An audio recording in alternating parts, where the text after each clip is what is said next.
नमस्कार, good morning. बहुत स्वागत है आप सभी का NH 24/7 पर। आप देख रहे हैं खबर छत्तीसगढ़ की तमाम खबरें आपको दिखाते हैं विस्तार से। मैं हूं आपके साथ साधना पांडे। करेंगे शुरुआत रायपुर से आ रही अहम खबर के साथ। केंद्रीय गृह मंत्री अमित शाह छत्तीसगढ़ आ रहे हैं। 4 अक्टूबर को बस्तर आएंगे अमित शाह।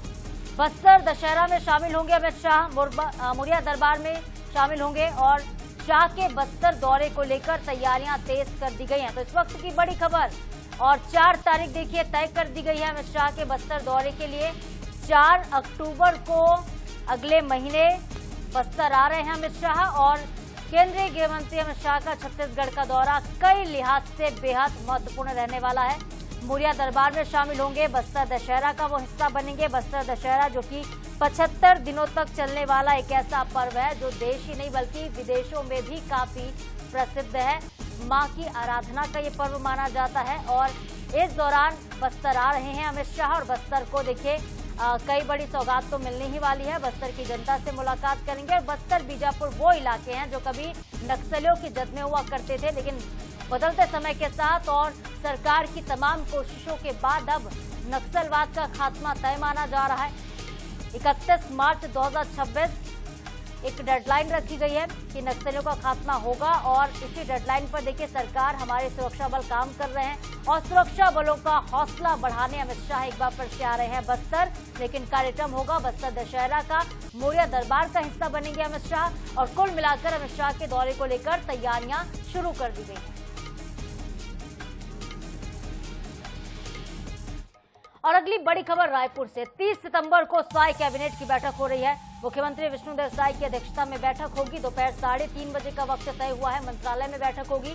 कई अहम प्रस्ताव हैं जिन पर मुहर लगनी है और प्रदेश से जुड़े हुए कई अहम मुद्दों पर चर्चा भी संभावित है। तो 30 तारीख को मोहन कैबिनेट की बैठक, यानी कि कल मोहन कैबिनेट की बैठक होनी है।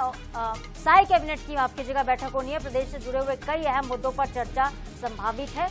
30 सितंबर को साई कैबिनेट की बैठक हो रही है और छत्तीसगढ़ से जुड़े हुए कई अहम प्रस्ताव कल पास होंगे। कई प्रस्तावों पर चर्चा भी संभव है। जनता को कई बड़ी राहत जो है वो कल मिल सकते हैं। और कई अहम फैसले ऐसे हैं जो पेंडिंग है, जिस पर चर्चा पिछली कैबिनेट में हुई थी, उन प्रस्तावों को भी आज कल पास किया जा सकता है। 30 सितंबर को, यानी कि कल विष्णुदेव साई कैबिनेट की बैठक होगी।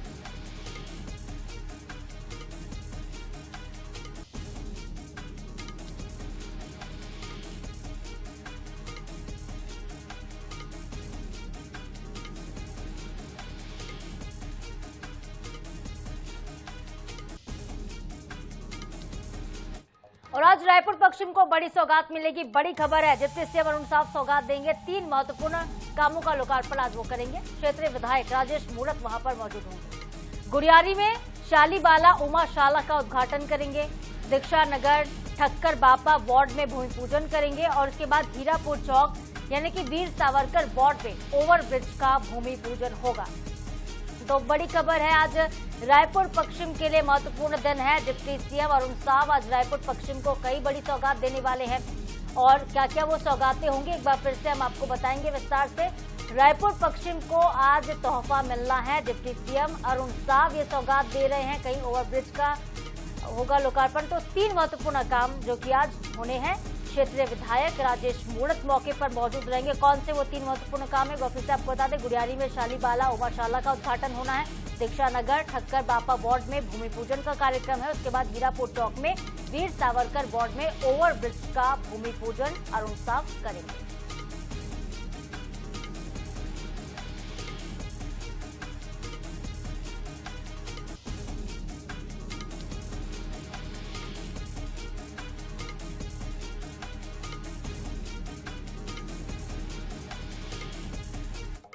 और एशिया कप में भारत की शानदार जीत हुई है। बड़ी खबर मनेंद्रगढ़ से आप तक पहुंचाते हैं। मंत्री श्याम बिहारी जायसवाल ने जश्न मनाया है।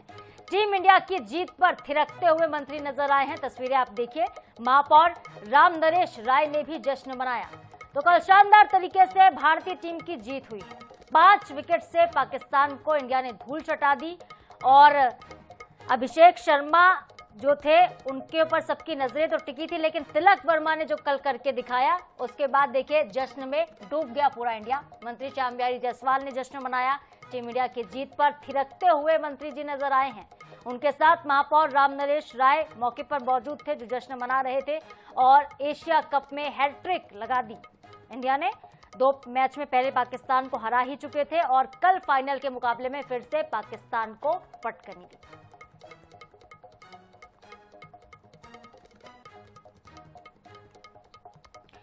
इधर छत्तीसगढ़ के कांकेर जिले में धमतरी और ओडिशा की सीमा पर रविवार की सुबह सुरक्षा बलों और नक्सलियों के बीच फिर से मुठभेड़ हुई।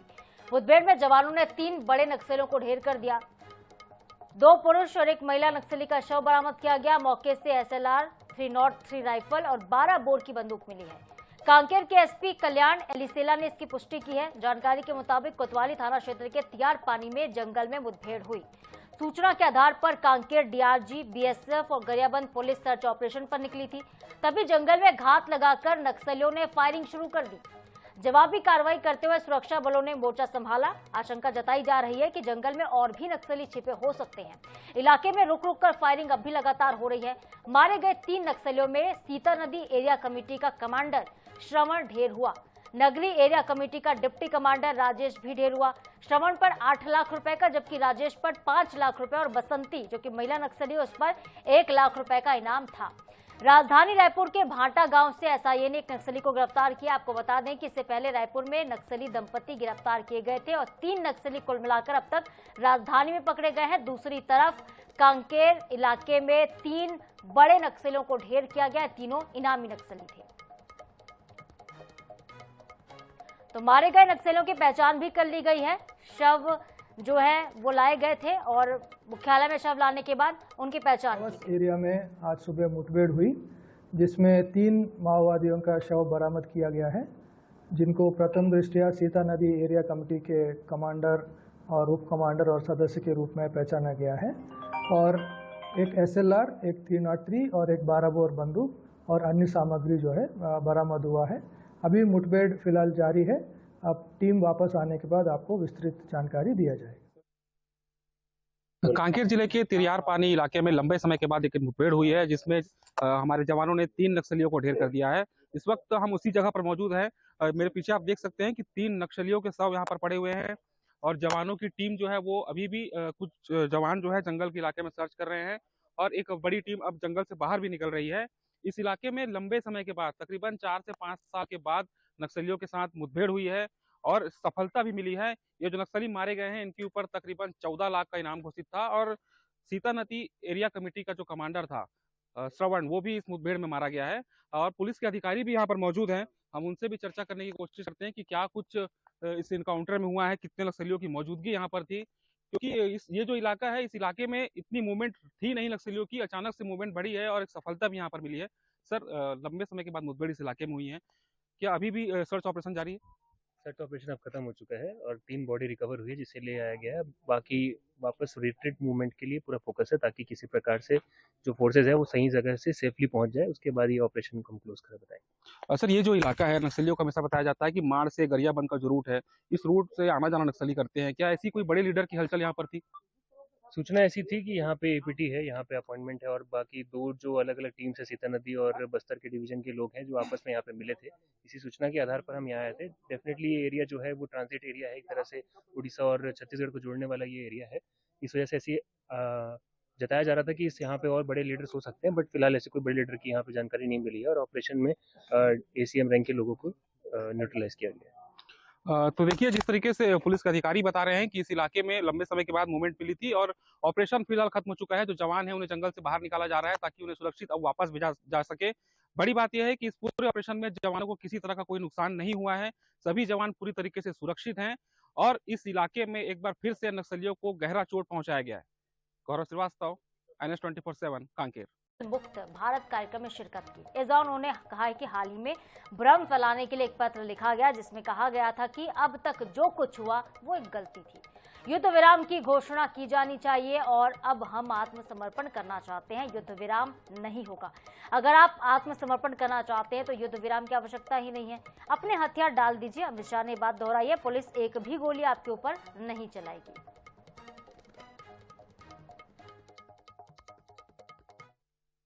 मैंने ही एक स्टेटमेंट दिया है कि 31 मार्च 2026 तक ये देश नक्सलवाद से मुक्त हो जाएगा।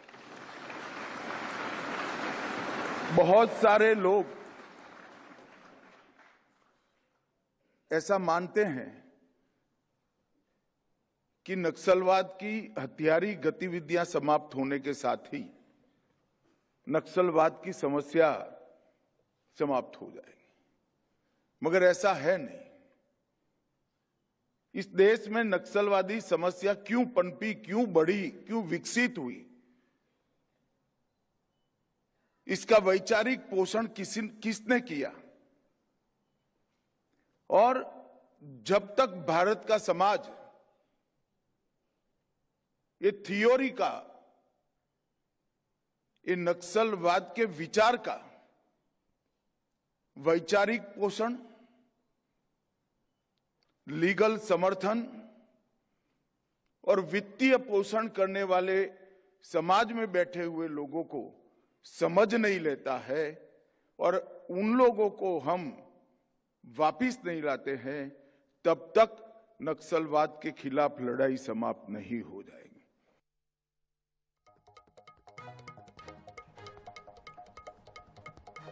देखिए, जब तक वो आत्मसमर्पण नहीं कर देते हैं, हथियार नहीं डाल देते हैं, तब तक बात नहीं होगी और नक्सलवाद से मुक्त होगा देश। ये बात फिर से अमित शाह ने दोहराई है। 31 मार्च 2026 की डेडलाइन को दोहराया। तुरंत सरेंडर करो, सीजफायर नहीं चाहिए। नक्सलवाद पर नो कंफ्यूजन पॉलिसी है। नक्सली हथियार छोड़ें और सरेंडर कर दे। अमित शाह ने ये बात फिर से दोहराई। कहा कि हथियार अगर आप डाल देंगे तो पुलिस आप पर एक भी गोली नहीं चलाएगी। तो अमित शाह का यह बयान कई मायनों में बेहद खास है। बीते दिनों नक्सलियों में दो फाड़ की स्थिति भी हमने देखी है।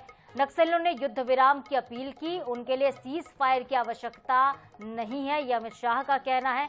गोली चलती रहेगी, अगर वो सामने से गोली चलाते रहेंगे तो अगर सिविलियंस की हत्या होती रहेगी तो इधर से सुरक्षा बल हमारे फायरिंग करते रहेंगे, लेकिन अगर नक्सली हथियार डाल देते हैं, पूरी तरह से आत्मसमर्पण कर देते हैं तो पुलिस उन पर एक भी गोली नहीं चलाएगी, बल्कि आपके समाज में आपको पुनर्वासित किया जाएगा। और हमारे साथ हमारे सहयोगी मोहम्मद हसन लाइव जुड़ रहे हैं इस खबर पर ज्यादा बातचीत के लिए। हसन, फिर से देखिए, डेडलाइन तो दोहरा ही दिया अमित शाह ने, लेकिन एक बात तो स्पष्ट कर दिया कि सीज फायर नहीं होगा। अगर वो सरेंडर करेंगे, पूरी तरह से आत्मसमर्पण करेंगे, तभी बात होगी। देखिए, निश्चित रूप से केंद्रीय गृह मंत्री अमित शाह के इस बयान से एक बात तो साफ है कि नक्सलियों को बख्शा नहीं जाएगा। किसी प्रकार से कोई सीज फायर नहीं किया जाएगा। अगर नक्सली पीछे नहीं हटे तो उन्हें जो है खत्म कर दिया जाएगा।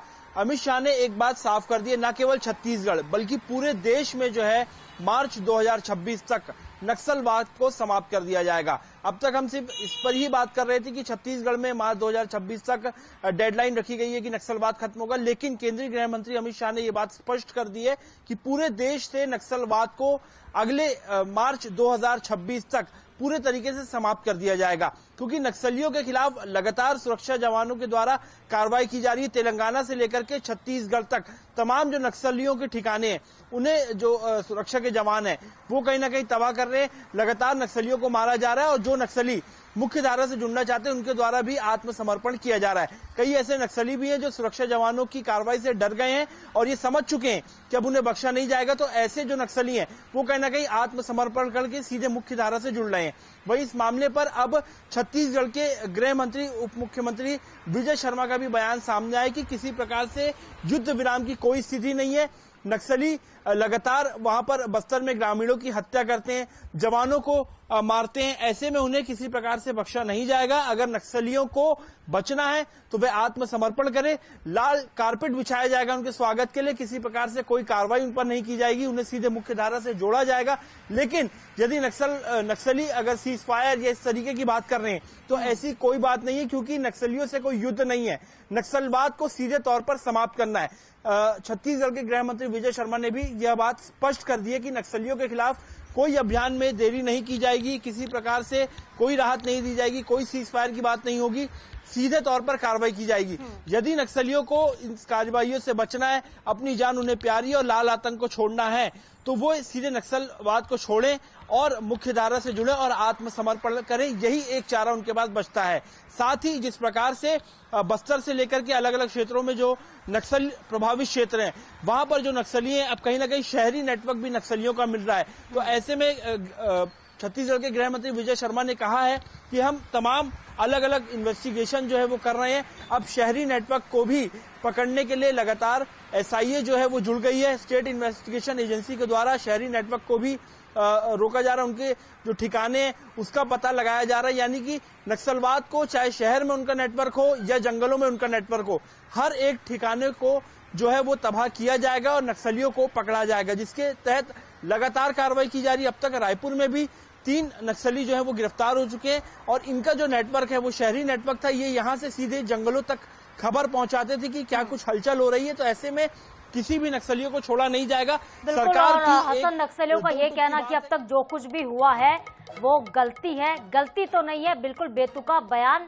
नक्सलियों के तरफ से दिया जा रहा है। लेकिन अमित शाह ने बिल्कुल स्पष्ट किया है आपकी सीज फायर तो नहीं होगा, सरेंडर करेंगे तभी बात होगी, तभी बख्शा जाएगा, नहीं तो गोली खाने को तैयार रहना ही होगा। 2026 की डेडलाइन फिर से उन्होंने दोहरा दी है। बहुत शुक्रिया आपका हसन, तमाम जानकारी के लिए, तमाम बातचीत के लिए। देखिए, बीते दिनों प्रदेश के गृह मंत्री विजय शर्मा ने भी 2 शर्तें नक्सलियों के सामने रखी थी। अगर वो आईडी हटा देते हैं प्रदेश भर से और अगर नहीं हटाना चाहते तो हमें पता बता दें, हमारे सुरक्षा बल आईडी को हटा देंगे और सिविलियंस की किलिंग बंद कर दें, तब नक्सलियों से बात तय हो सकती है। पूर्व निर्धारित योजना है, वही बात है जिसको पुनः दोहराया गया है। कोई सीज फायर जैसी बात करते हैं तो उसमें स्पष्टता उनकी कहना है कि भाई कोई युद्ध है नहीं, तो युद्ध विराम की कोई बात नहीं है, पहली बात। दूसरा यह है कि जितने भी नक्सलियों ने अभी पत्र लिखा है, जिनका भाव ऐसा है कि वर्तमान में बस्तर में खून खराबा बंद होना चाहिए, बस्तर के आदिवासियों को आईडी से अपाहिज करना, उनको मार डालना, बम लगाकर उनको मार डालना, उनको गोलियों से मार डालना, बस्तर के लोगों को गला रेत करके मार डालना, इन सारी ही खून खराबों को बंद करने के लिए जो लोग जिनके मन में भाव है उनसे मैं बिल्कुल ये कहना चाहता हूं, जितने भी नक्सली भी हैं, वो सोनू हैं या वो देवा हैं या सतीश हैं, उन सबसे मेरा ये कहना है कि समय कम है, आप आगे बढ़ें। सरकार लाल कालीन बिछा करके आपका स्वागत करने तैयार है, आप आए, उस पर चर्चा भी करेंगे।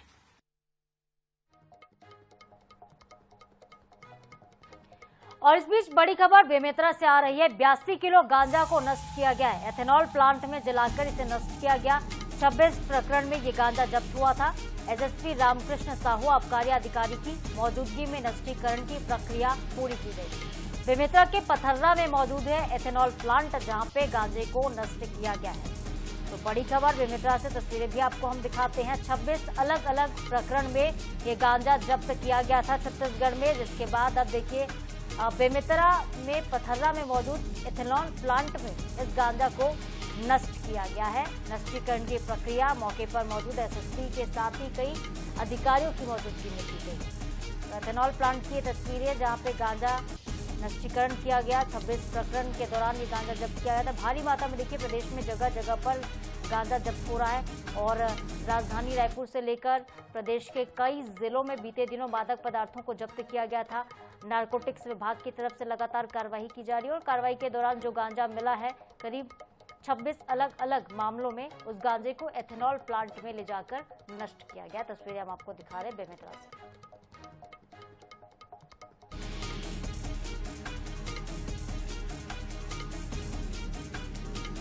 और राजधानी रायपुर से आई तस्वीरों ने प्रशासन और सिस्टम की पोल खोलकर रख दी है। आपको वो तस्वीरें दिखाते हैं जिसकी हम बातें कर रहे हैं। राजधानी रायपुर के देवेंद्र नगर कृषि उपज मंडी की ये तस्वीर आप देखिए, जहां बीच सड़क पर लाखों की एक्सपायरी दवाइयां पड़ी हैं, मेडिकल वेस्ट पड़ा हुआ है।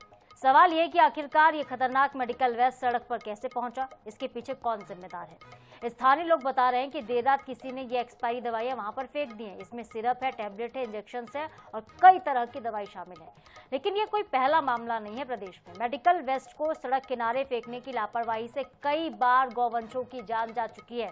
शहर के बड़े अस्पतालों में कई डॉक्टर्स के क्लिनिक मेडिकल वेस्ट को सही तरीके से डिस्पोज नहीं कर पा रहे हैं और मौके पर हमारे संवाददाता मोहम्मद हसन ने स्थिति का जायजा लिया। आप भी देखिए।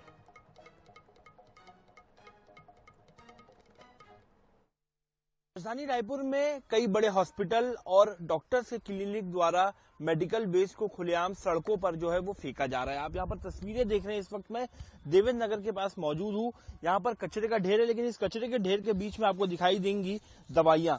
काफी महंगी दवाइयाँ, बड़ी बड़ी कंपनियों की दवाइयाँ जो एक्सपायरी हो चुकी हैं। ये आप तस्वीरें देख रहे हैं। कई इंजेक्शन की जो सिरिंज है वो यहाँ पर आपको दिखाई दे रही है। जो जिम्मेदार हैं उन्हें इस बारे में जानकारी मिली है, लेकिन राजधानी रायपुर में प्रॉपर तरीके से, जिस तरीके से मेडिकल को वेस्टेज को फेंकना चाहिए उस तरीके से नहीं फेंका जा रहा है। कुछ राहगीर यहाँ से गुजर रहे थे, उनसे बातचीत करेंगे।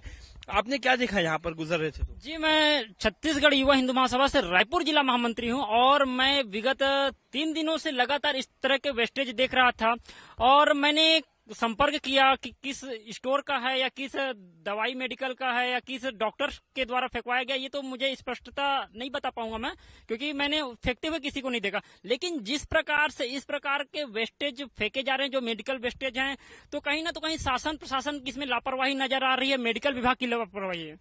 यहाँ पे कई मवेशी भी होते हैं, ऐसे में मवेशी कई बार खा लेते हैं, वो मर जाते हैं, ये भी मौत के मामले देखते हैं। हाँ, कहीं ना कहीं इसमें फूड पॉइजनिंग और सीधे सीधे इसको हम जहर बोल सकते हैं, क्योंकि अगर आम इंसान को भी एक्सपायर्ड जो दवाइयां हो चुकी है, जो जनवरी के माह में, कोई 2024 में एक्सपायर्ड हुई हैं, तो कहीं ना तो कहीं एक घोर लापरवाही है शासन प्रशासन के द्वारा और मेडिकल वेस्टेज के द्वारा। अब ये देखिए तस्वीरों में, आप खुद ही देखिए, यहाँ पर आपको सिरप दिखाई देंगी। इसके अलावा जो सिरिंज में जो बॉटल दवाई लगती है वो यहाँ पर दिखाई देगी, टैबलेट्स दिखाई देंगी। अलग अलग तरीके का मेडिकल वेस्ट जो है इस प्रकार से यहाँ पर खुलेआम जो है यहाँ पर फेंक दिया गया है। एक्सपायरी दवाइयां, ऐसे में कहीं ना कहीं यहाँ आसपास गौवंश जो है वो घूमते हैं और ऐसे में गौवंश जब ये खा लेते हैं तो ये सीधे सीधे तौर पर जहर है और उनकी मौत का मामला भी जो है वो सामने आता है। देखना होगा जिम्मेदार द्वारा क्या कुछ एक्शन लिया जाता है, जिसके द्वारा ये फेंका गया है उस तक जो टीम है वो पहुंच पाती है कि नहीं। कैमरामैन रिजवान कुरैशी के साथ मोहम्मद हसन, NS 24/7 रायपुर।